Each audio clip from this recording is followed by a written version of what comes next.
আলামিন কিছু এত সুন্দর দোয়া আমাকে শিখিয়ে দিয়ে দেবেন। ওই দোয়াগুলি আমি নবী সেদিন সিজদার ভিতরে পড়ব। আমি নবী সিজদার ভিতরে দোয়া পড়লে আল্লাহ রাব্বুল আলামিন তখন বলবেন, বন্ধু তুমি মাথাটা উঠিয়ে দাও। বন্ধু বন্ধুরে তুমি মাথা উঠিয়ে দাও। আমি আখেরি নবী আল্লাহ রাব্বুল আলামিনের কওল অনুযায়ী সেদিন আমি মাথা তুলবো। আমি নবীজি যেদিন মাথা তুলবো আল্লাহ রাব্বুল আলামিন তখন বলবেন, বন্ধু কি আপনার তোমার আছে এমন করে তুমি সিজদায় পড়ে তুমি কাঁদছো কেন? আল্লাহ রাব্বুল আলামিন আর নবী বলবেন, মাবুদ গো পৃথিবীর জমিনের ভিতরে তুমি নবী রাসূলগুলিনকে তুমি পাঠিয়ে দিয়েছিলে। সমস্ত নবী রাসূলরা পৃথিবীতে যাওয়ার সময় কবুলিয়তের দোয়া নিয়ে গিয়েছিলেন। সবাই পৃথিবীর জমিনের ভিতরে কবুলিয়তের দোয়াটা গ্রহণ করেছিল, কিন্তু আমি নবী আমি বাকি রেখেছিলাম পৃথিবীর জমিনের ভিতরে কবুলিয়তের দোয়াটা নেই নাই। ও আল্লাহ রাব্বুল আলামিন আজকে হাসরের ময়দান তোমার কাছে দোয়া করি আল্লাহ ওই কবুলিয়তের দোয়াটা তুমি আজকে দাও, আমার উম্মতকে আমি সুপারিশ করার অনুমতি চাই। আল্লাহ রাব্বুল আলামিন তখন আল্লাহ নবী সাল্লাল্লাহু আলাইহি ওয়াসাল্লাম বলেন, আমাকে তখন আল্লাহ অনুমতি দেবেন। ফাইন্নাহু নাইলাতান ইনশাআল্লাহ মাম্মাতা লা ইশরিকু বিল্লাহি শাইআ। সহিহ বুখারীর ইবারত রয়েছে আল্লাহ রাব্বুল আলামিনের নবী বললেন, পৃথিবীর জমিনের ভিতরে যদি কোনো শিরকি গুনাহ কেউ না করে, কোনো শিরক অনুষ্ঠানের ভিতরে জীবনে যোগ দেয় নাই, কোনো শিরক গুনাহ করেনি, শিরক গুনাহ না করে আল্লাহর প্রতি বিশ্বাস করে পৃথিবীর জমিনের ভিতরে যদি চলে গিয়েছেন, সেদিন নবীর সুপারিশের ভিতরে তার অন্তর্ভুক্ত হয়ে যাবে। নারে তাকবীর! তিনি আমাদের নবী, যিনি পৃথিবীর জমিনের ভিতরে কষ্ট করেছেন, যিনি পৃথিবীতে নিজের কষ্টকে কষ্ট মনে করেনি, তিনি পৃথিবীর জমিনের ভিতরে কষ্ট নিয়ে আমাদের জন্য এত কষ্ট করে গেলেন। সেই নবীর জন্য আমরা যদি একটু কষ্ট করতে না পারি তাহলে আমরা কি করবো জমিনে? নবীর জন্য শুধু কি আমাদের বিশ্ব নবী সাল্লাল্লাহু আলাইহি ওয়াসাল্লাম উম্মতেরাই কষ্ট করেছেন, শুধু কালেমাদারি লোক নবীকে মহব্বত করেছেন না, কালেমাদারি ছাড়াও আল্লাহ রাব্বুল আলামিনের নবীকে মহব্বত করেছেন। যেমন মহব্বত করেছেন আল্লাহ রাব্বুল আলামিনের নবীর দাদু আব্দুল মুত্তালিব। তিনি কালেমাদারি মুসলিম ছিলেন না, কিন্তু নাতিকে কেমন মহব্বত করেছে জমিনের ভিতরে আপনারা কি জানেন? ইতিহাস শুনেন, একটু সামান্য সময়ের কথা বলছে। জমিনের ভিতরে আল্লাহ রাব্বুল আলামিনের নবীকে কত মহব্বত করেছিলেন। আল্লাহ রাব্বুল আলামিনের নবীজি যখন কেবলমাত্র 6 বছর বয়স, 7 বছর বয়স আল্লাহ রাব্বুল আলামিনের নবীর, তখন আব্দুল মুত্তালিব ছিল খানা কাবার মতওয়াল্লি, খানা কাবার সেক্রেটারি। আমরা তো মতওয়াল্লি বলি, তার মানে সেক্রেটারি।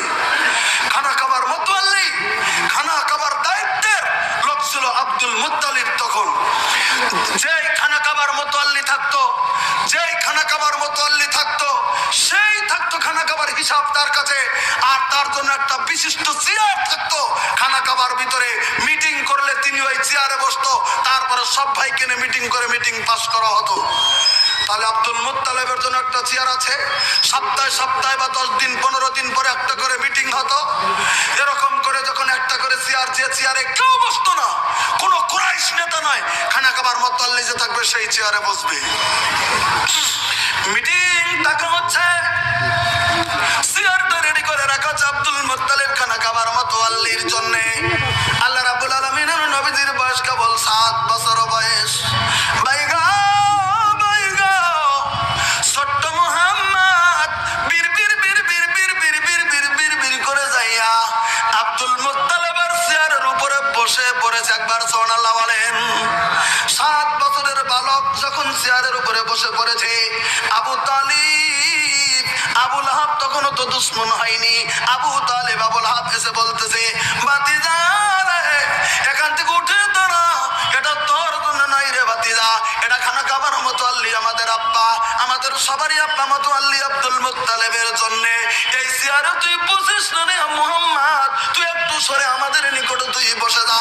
সবাই আদর করতো খুব ভালো করে, নবীকে মুহাম্মদকে খুবই আদর করতো। আব্দুল্লাহর ছেলেকে নিজের জানের মতো তারা দেখতো।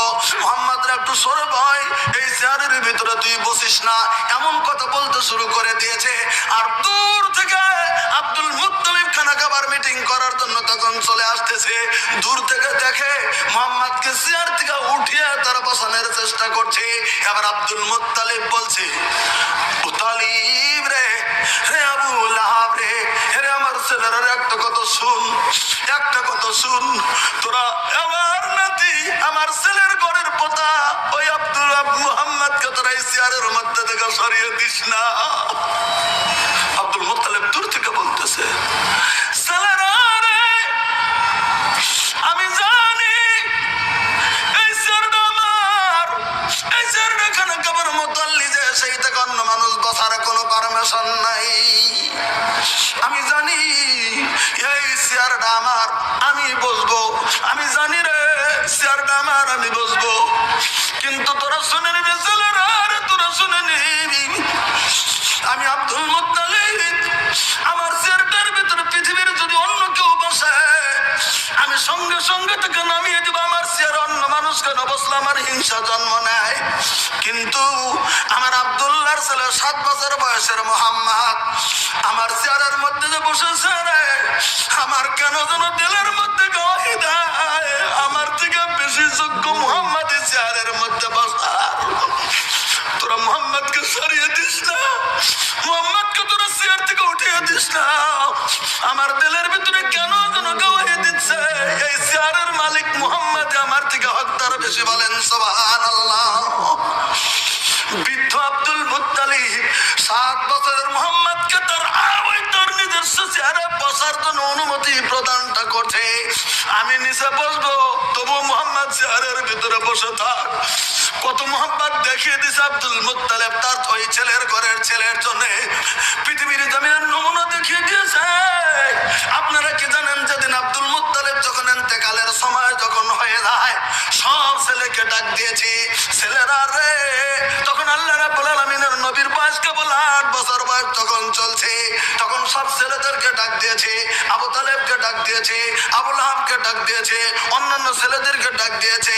ছেলেরা রে, আমি খানা খাবার মুতাল্লি তোদের আব্বা, আমার বেশি সময় নাই, আমি বুঝতে পারতেছি আমার কেমন কেমন যেন লাগছে। তোরা একটু আমার কাছে আয় রে, আমি অন্তিম কথাগুলি একটু তোদের কাছে শেয়ার করতে চাই। সব ছেলেরা চলে এসছে। আল্লাহ রাব্বুল আলামিনের নবী ওখানে 4 বছরের বাচ্চা ওখানে রয়ে গেছে। এমন অবস্থার ভিতরে চলছে। এবার আব্দুল মুত্তালিব বিভিন্ন কথাগুলি বলার পরে সর্বশেষে আবু তালেবকে ডাক দিয়েছে, আবু তালিব রে, আমি কথা বলতে পারি না, আমার সময়টা অন্তিম সময় চলে এসছে, তুই একটু আমার দিকে এগিয়ে আয়। আবু তালেব এগিয়ে গেছে বাবার কাছে। বাবার মরণের সময় আবু তালেব এগিয়ে যায়, বলে তোর হাতটা দে। আবু তালেব হাতটা এগিয়ে দিল। আব্দুল মুত্তালিব বৃদ্ধ লোকটা তার জান যাওয়ার সময় আবু তালেবের হাতটা ধরেছে, ধরে বলতো যে বাবা রে, আমি তোকে একটু ওসিয়ত করতে চাই, তুই বল আমার ওসিয়তটা, আমার মরার সময় ওসিয়তটা তুই জিন্দেগিবার মেনে নিবি কি না। আবু তালিব মনে মনে ভাবছে, বাবা মনে হয় কোন সম্পদের কথা কিছু বলবে, বাবা মনে হয় কিসের কথা কিছু বলবে, বাবা মনে অন্য কিছুর কথা বলবে। এটা মনে ভেবেছে আবু তালেব। সমস্ত ভাইরা আছে, আবু তালেবের হাতটা ধরে বলতেছেন, আবু তালেব বলতেছেন, বাবা গো, আপনি আমার হাত ধরেছেন, আপনি বলেন কি ওসিয়ত করবেন। আমি আবু তালিব আপনার মরণের সময় হাত রেখে কথা দিলাম, আমার নিঃশ্বাস থাকা পর্যন্ত আপনার ওসিয়তের কথা আমি জামিনের ভিতরে মেনে চলব। আব্দুল মুত্তালিব আবু তালিব মনে ভাবছে কি বলবেন। এবার তখন আব্দুল মুত্তালিব বলছেন হাতটা ধরে, আবু তালিব রে, আমার পৃথিবীর কোন সম্পত্তি চাই না, কোন জিনিস আমি চাই না, কোন জিনিসের কথা বলবো না, একটা কথা শুধু বলবো তাকে, আবু তালিব, তুই যতদিন পৃথিবীর জমিনের ভিতরে বেঁচে থাকবি, তোর শরীরে রক্ত থাকা পর্যন্ত তুই একটা ওয়াদা দিবি, আমার আব্দুল্লাহর ছেলে মুহাম্মদ যেন পৃথিবীতে কোনো কষ্ট না পায়, মুহাম্মদ যেন কোনো কষ্ট না পায়, মুহাম্মদকে যেন কেউ মেরে না দেয়, মুহাম্মদের শরীরে যেন কেউ আঘাত না করে। আবু তালেব রে, তুই জেনে রাখ, আমার মুহাম্মদের গায়ে যদি কেউ আঘাত করে, কেন জেনে রে, ওই আঘাতটা আমি আব্দুল মুত্তালিব আমার গায়ের মধ্যে যেন লেগে যায়। আবু তালিব বললেন, আব্বা গো, আমার ভাতিজা মোহাম্মদকে তো আমি কলিজা থেকেই ভালোবাসতে এমনিই ভালোবাসি, তবু আপনি যদি বললেন গো আব্বা, ওয়াদা দিলাম আপনার কাছে আমার ভাতিজা মোহাম্মদকে আমার জীবনে বিন্দু পরিমাণ কোনোদিন কষ্ট হতে দেব না।